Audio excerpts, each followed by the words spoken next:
বাঙালি একমাত্র জাতি যে জাতি ভাষার জন্য জীবন দিয়েছেন। আজকের এই ২১শে ফেব্রুয়ারি আমাদের জন্য অত্যন্ত গর্বের এবং সম্মানের।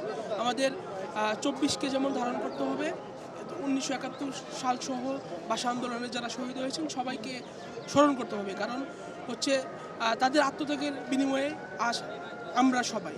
আর এখানে গতবারের তুলনায় এবার যে নিরাপত্তা ব্যবস্থা সেটি অত্যন্ত জোরালো রয়েছে। এখানে প্রায় ১৫,০০০ আইন শৃঙ্খলা রক্ষাকারী বাহিনীর সদস্যরা কাজ করছে এবং এখানে যে সার্বিক পরিস্থিতি সেটি সম্পূর্ণরূপে স্বাভাবিক রয়েছে।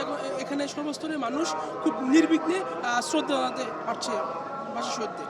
দেখেন ৩০ কোটি মানুষ বাংলা ভাষায় কথা বলে। আসলে ২১-এর প্রশ্নে, ভাষার প্রশ্নে কিন্তু আমরা সবাই এক, দেশের প্রশ্নে কিন্তু সবাই এক।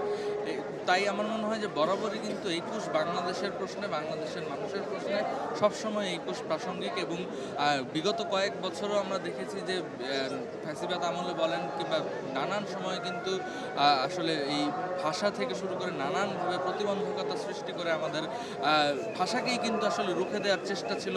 সংবাদ মাধ্যমের ভাষাকে বলেন কিংবা মানুষের শব্দকে বলেন, সেই রুখে দেওয়ার যে প্রক্রিয়া, সেই প্রক্রিয়াতেও কিন্তু বারবার বাংলা ভাষায় কিন্তু হয়েছে প্রতিবাদের ভাষা। তো আমার মনে হয় যে বাংলাদেশ যতদিন থাকবে, বাংলা ভাষা যতদিন থাকবে, এই ২১শে ফেব্রুয়ারি এবং ভাষা শহীদরা ততদিন প্রাসঙ্গিক থাকবে। তাদের মর্যাদা, তাদের চেতনা আমরা সমুন্নতভাবে ধারণ করে যাবই।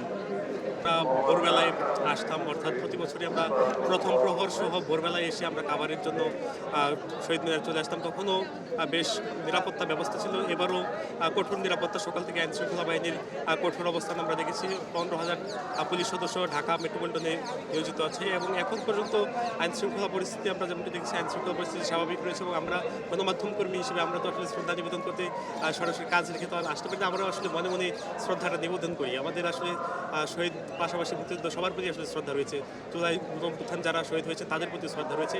আমরাও আসলে যারা শহীদ হয়েছে তাদের প্রতি বিনম্র শ্রদ্ধা জানাই। অন্যান্যবার যেটা দেখেছি, এখানে যারা ফুল দিয়ে শ্রদ্ধা জানাতে আসেন সেই সব দল, সব মতের, সব পথ যেন একসঙ্গে মিশে যায় বইমেলা প্রাঙ্গণে। এবার সেই বইমেলা নেই, যে কারণেই এবার বইমেলা প্রাঙ্গণের সেই ভিড়ভাট্টা কিংবা সব মিলিয়ে যে ২১-এর উদযাপন কিংবা ভাষা শহীদদের স্মরণের সেই যে চিরায়ত একটা রূপ, সেটা এবার পাচ্ছি না। যে কোনো সেটাকেই আমরা গণমাধ্যম কর্মীরা যেমনটি মিস করছি এবং আমার মনে হয় অন্যান্য যারা আছেন সাধারণ